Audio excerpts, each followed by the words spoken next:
Hey, good evening, and welcome. It is time again, once again, not just again, but once again. It is time once again for CU Immigration here on WRFU LP Urbana 104.5 FM. I will be your host for this evening. My name is Mr. Garza, and I'm already wanting to sneeze. But I'm here to tell you that WRFU is an open forum for the Urbana-Champaign community. Views expressed are those of the speakers. I'm a mess today. Maybe I should start over again. No, I'm not going to bother with it. Sorry. There's always something here that needs moving or pushing or doing or whatever. Okay. Always fun here at WRFU. Anyway, I am here to let you know that WRFU is an open forum for the Urbana-Champaign community.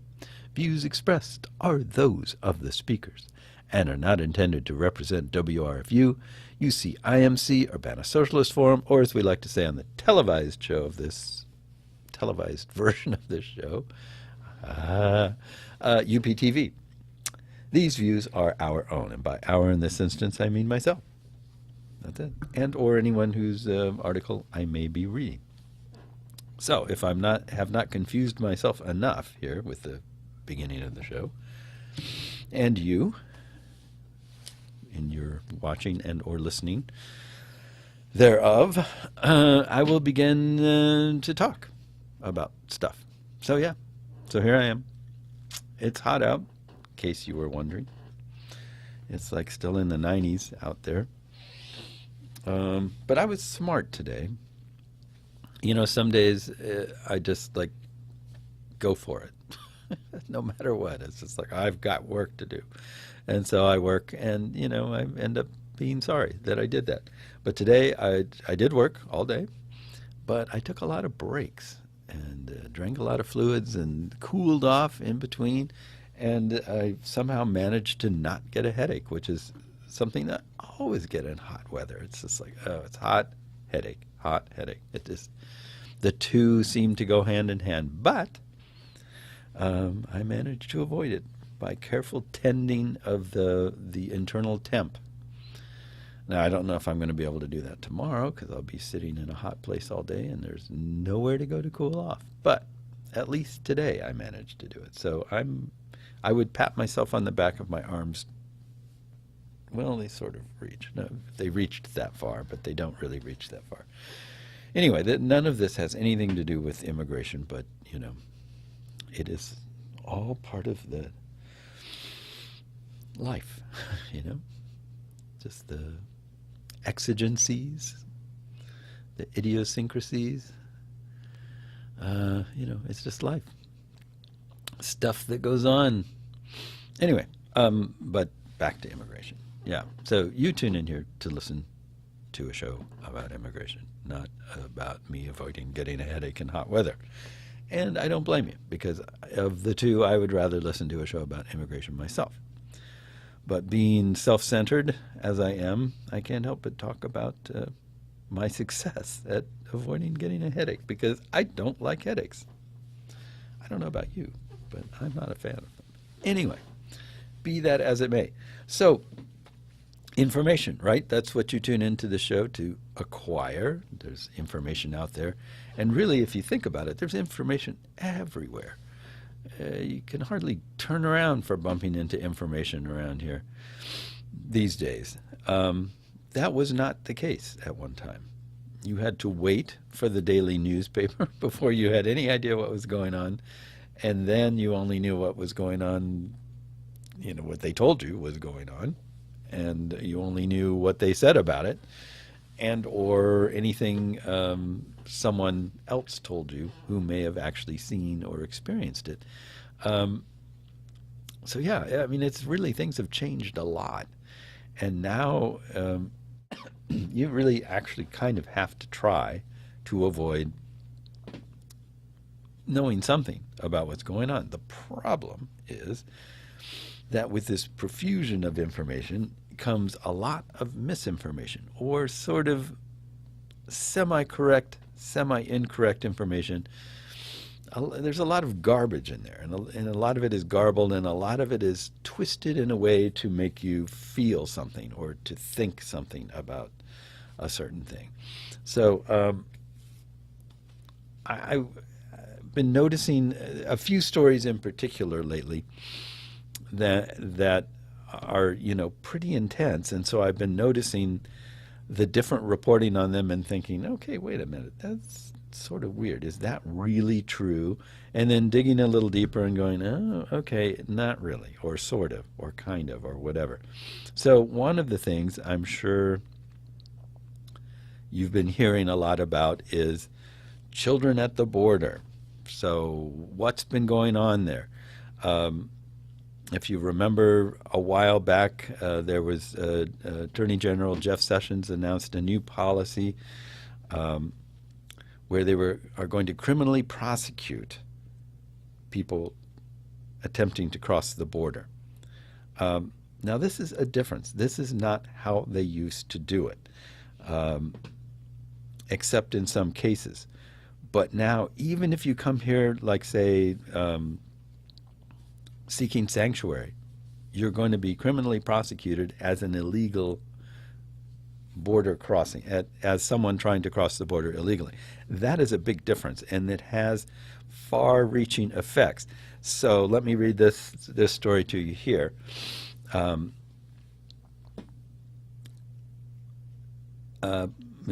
forgot, I didn't write down where it came from. Anyway, it's a story from somewhere.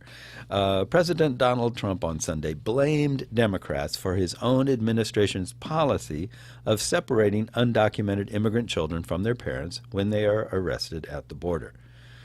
Put pressure on the Democrats to end the horrible law that separates children from their parents once they cross the border into the U.S.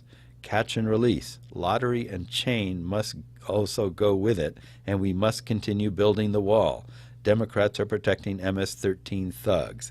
This is a tweet from Trump. So I guess we should try to unpack this tweet a little bit because it's compact. So Trump is suggesting, he says, put pressure on the Democrats to end the horrible law that separates children from their parents once they cross the border into the U.S. Okay, that's the first thing. He's claiming that Democrats are not cooperating in an effort to undo some imaginary law, some law that separates children, that forces the government to separate children from their parents once they cross the border. Then he says catch and release, lottery and chain must also go with it. So here's where it starts to get sneaky. Catch and release was a description of a policy where they would catch people, take their information, catch people who cross the border illegally once they had come across, not as they were crossing. So when you're caught as you're crossing, they basically just turn you around and send you right back. But if you're already across, and they catch you somewhere else, a lot of times they would just take your information, let you go, and give you a court date where you're supposed to show up. That's what he's talking about with catch and release. Lottery and chain must also go with it. That's talking about the visa lottery. So when there are leftover openings after some of the various brackets have been filled, there was a lottery for people. So they had certain specific quotas, like you could have so many people on this visa, so many people on that kind of visa, so many people on this kind of visa from certain countries. And then there would often be leftover slots. So there weren't enough of people applying for the H-1 visa, so that some of those would go unfulfilled. That's where the visa lottery came in, and they would just sort of say, okay, we've got 16 openings, here's a list of names. We'll just pick them at random and you get to come in. So that's what he's talking about there. And chain, they're talking about chain migration, which is basically otherwise known as family migration. So let's say you come over to this country and you would like to sponsor your parents or your children or your grandchildren or your cousins or somebody else. That's what chain migration is. So what he's basically saying here, there's a lot packed into this. It's full of all sorts of misleading and really creepy stuff here. So what he's trying to imply is that Democrats will not work with him to end this quote-unquote law that separates children from their parents once they cross the border. And he's saying, asking people to put pressure on Democrats to come to the bargaining table, basically. And he wants to include ending catch and release lottery and chain migration, visa lottery and chain migration into it. And we must continue building the wall. Well, that's misleading too, because we're not building the wall. We never built the wall. We have fencing here and there. And then on top of that, he says Democrats are protecting MS-13 thugs. The whole thing is just misdirection, misleading, and outright lies. So anyway, thought I'd unpack that. So this is where we get into the, what is going on here, because we, on one hand, we know when we hear something from Trump that to be suspicious of virtually every aspect of it. I mean, the minute he opens his mouth or tweeter or whatever it is, that you have to go, okay, wait a minute. Let me consider what you are saying, because it is most likely completely untrue, partially untrue, or extremely misleading. And this little tweet here continues all that stuff. So what are the facts here? So in fact, it was Attorney General Jeff Sessions who flagged the policy in a speech earlier this month when he pledged to criminally prosecute as many illegal border crossing cases as humanly possible. Quote, if you're smuggling a child, then we will prosecute you, and that child will be separated from you as required by law, Sessions said. If you don't like that, then don't smuggle children over our border. Okay, let's stop for another second. I mean, you literally have to stop every other word that these people say and unpack it. So if you're traveling with your children, you are not smuggling children, right? You're smuggling children if you are like a human trafficker. Coyote is what they often call them. And let's say you've got a van full of kids. Yeah, you're smuggling children. But if you're bringing your own children, you're not smuggling children. But he is intending to prosecute you as a child smuggler, basically, a child trafficker. And naturally, given that, if you're a child trafficker, you will have the child separated from you. So that's again, that's extremely misleading and basically twisting things as far as you can possibly twist them. Anyway, okay, moving on. We've got even more crap like this. Okay, so Homeland Security Secretary Christian Nielsen used similar language in congressional testimony a week later. Quote, our policy is if you break the law, we will prosecute you, Nielsen said. You have an option to go to a port of entry and not illegally cross into our country, end quote. By prosecuting undocumented immigrants criminally, rather than processing their cases through civil immigration courts, the Trump administration has ensured that the many children of such criminally charged migrants would technically become unaccompanied minors and would be put in the care of the Department of Health and Human Services. Boy, I can't talk. Would be put in the care. Okay, sorry. My mouth is not working today. I probably should have spoken more before now. I'm speaking for the first time today, I think. I don't think I've actually said anything yet. Anyway, so the announced change to formal policy came after months of examples of migrant families being separated. HHS admitted last month that nearly 1,500 unaccompanied minors were unable to be accounted for during a recent survey. And a recent report from the ACLU and University of Chicago Law School's International Human Rights Clinic, the result of years of litigation over a request for government documents, detailed hundreds of cases of alleged physical and emotional abuse made by unaccompanied minors during the Obama administration against U.S. Customs and Border Protection. CBP called the report claims unfounded and baseless. Okay, even in that, there needs to be unpacked, because this is somebody making a statement about this stuff, but they're massaging things and putting them together in a strange way. So, 50 unaccompanied minors were unable to be accounted for. That is a completely different thing than what we're talking about above. This is something from the past that has happened. And yeah, that is a completely different thing. And we'll get into all this later, but they're kind of like mushing it all together and making it seem like the same thing. So, in May, the Trump administration announced a new policy. It would refer for criminal prosecution 100% of illegal southwest border crossings. The Secretary of Homeland Security, Kirstjen Nielsen, signed a memo that directs the department to refer all suspected border crossers to the Justice Department. So this is what the Trump administration has decided to do. They're making a conscious decision to do this, knowing what this will do with children,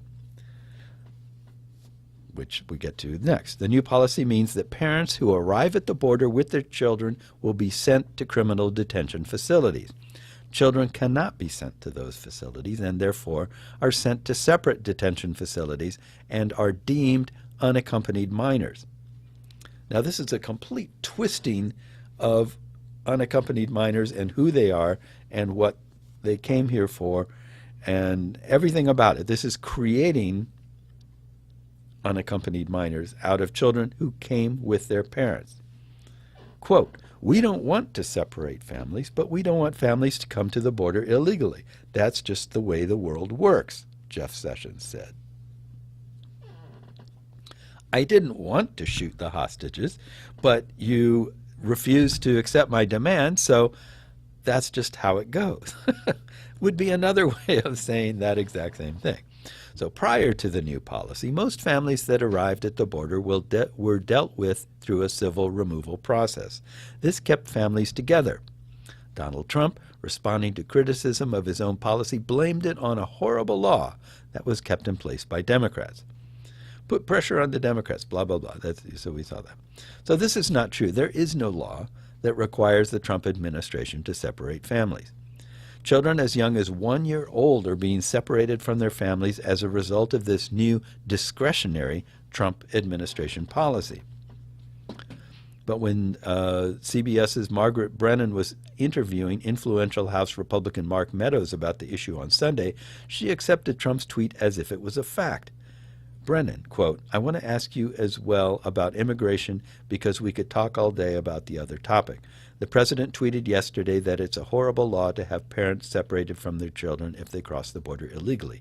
Do you agree it's horrible?" Representative Meadows, quote, "Yeah, I think it's a horrible law. It's one of those that actually, Brennan, do you want to change it?" At no point did Brennan mention that there is no law that requires the Trump administration to separate families.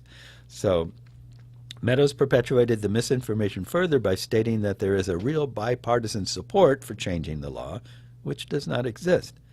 CBS made the situation worse on Monday by posting an article about the interview, which refers to current federal law that compels the separation of immigrant children from their families crossing the U.S. border. So, where do we begin on this? It's really, so you're seeing, though, as I'm reading this, you're understanding that this is how people play with facts and confuse other people into believing them or who don't know any better or who aren't really sure. So by playing with this fact, by treating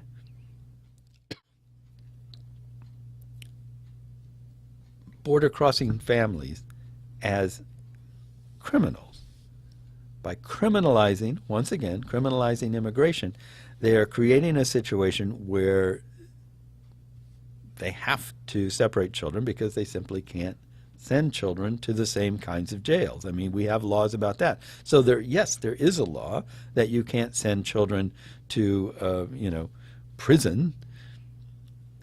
They go to juvenile detention facilities. We don't want to change that law. There is no law that we want to change here. This is a policy that should be changed, absolutely should be changed, but it is completely a policy of, for, and by the Trump administration. And they're doing it knowingly. They know what they're doing. They're using this as a tool to mislead and confuse people so that people will think, oh, this is horrible. We need to do something about this. The Democrats need to stop stalling and get together and work on something so that we can fix this horrible situation. But that is not the case. That is absolutely not the case. So we have to be very clear about what is happening here. This is a Trump administration policy, a change in policy, a change in the way they go about dealing with border crossing. And because of that, this side effect, which they knew was going to happen, and they're doing it because they want this side effect to happen so that they can then twist things in a way that makes it seem terrible.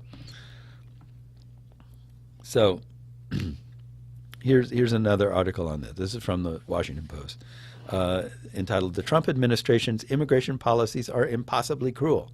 That's the whole point. Amid growing outrage over the Trump administration's policy of separating children from their parents when families arrive at the border, many are asking how the administration can be so cruel as to literally tear children from their mother's arms. There's a clear answer, one that runs through all of the administration's policies on immigration. The cruelty is the whole point.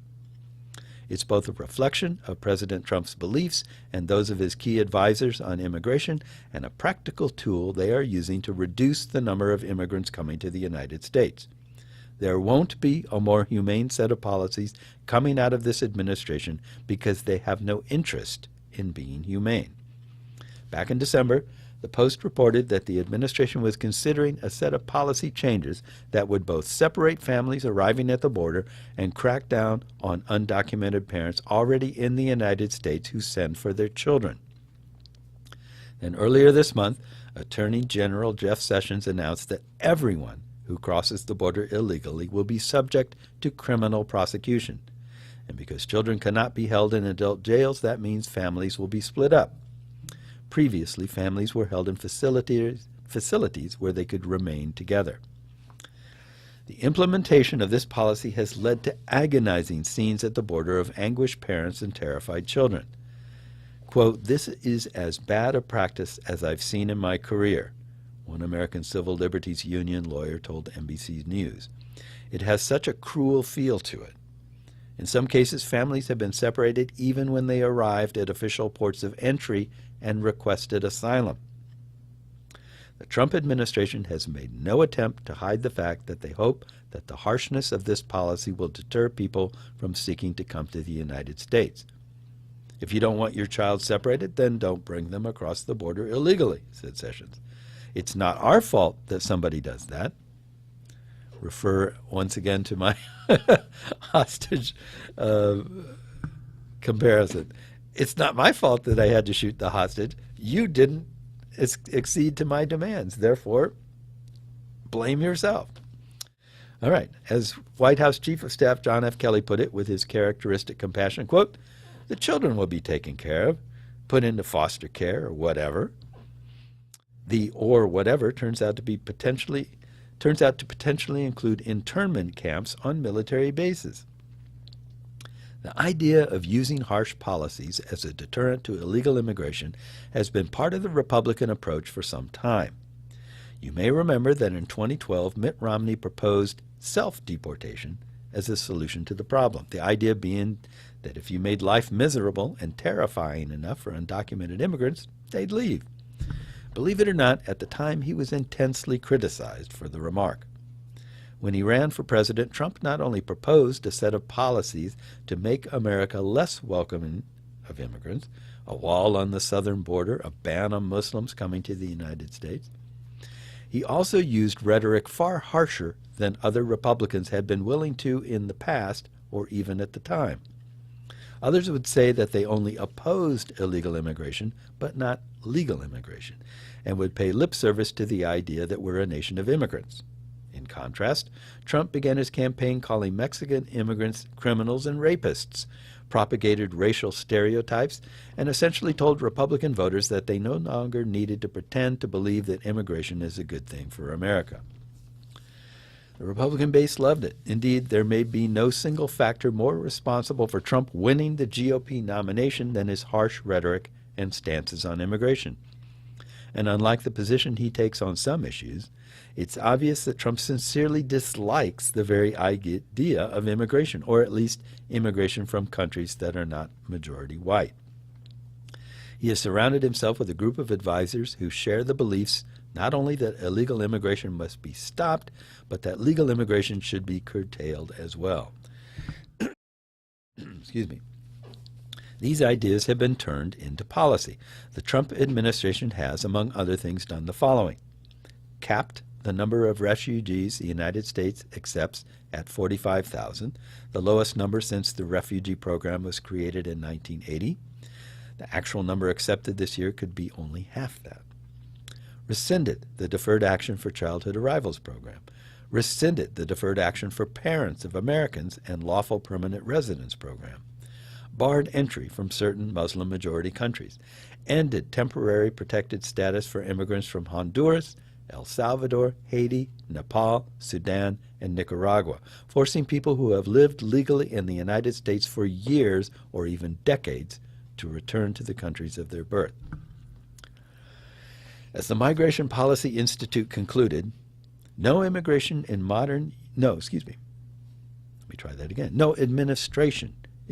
U.S. history has placed such a high priority on immigration policy or had an almost exclusive focus on restricting flows, legal and unauthorized alike, and further maximizing enforcement.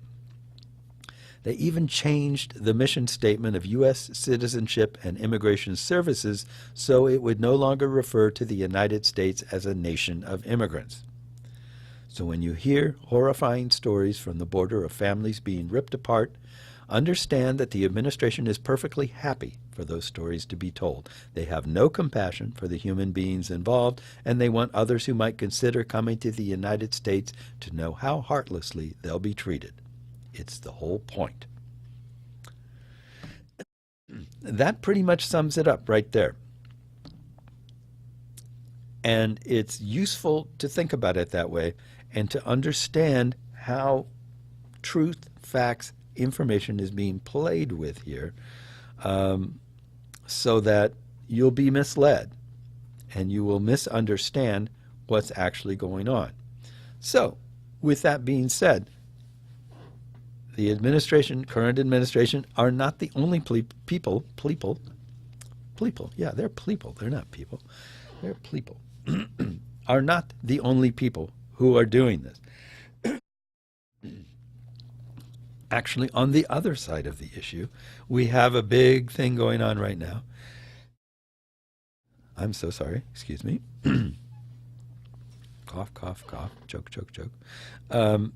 About missing immigrant children. And this is a little more difficult to get into because it's tricky.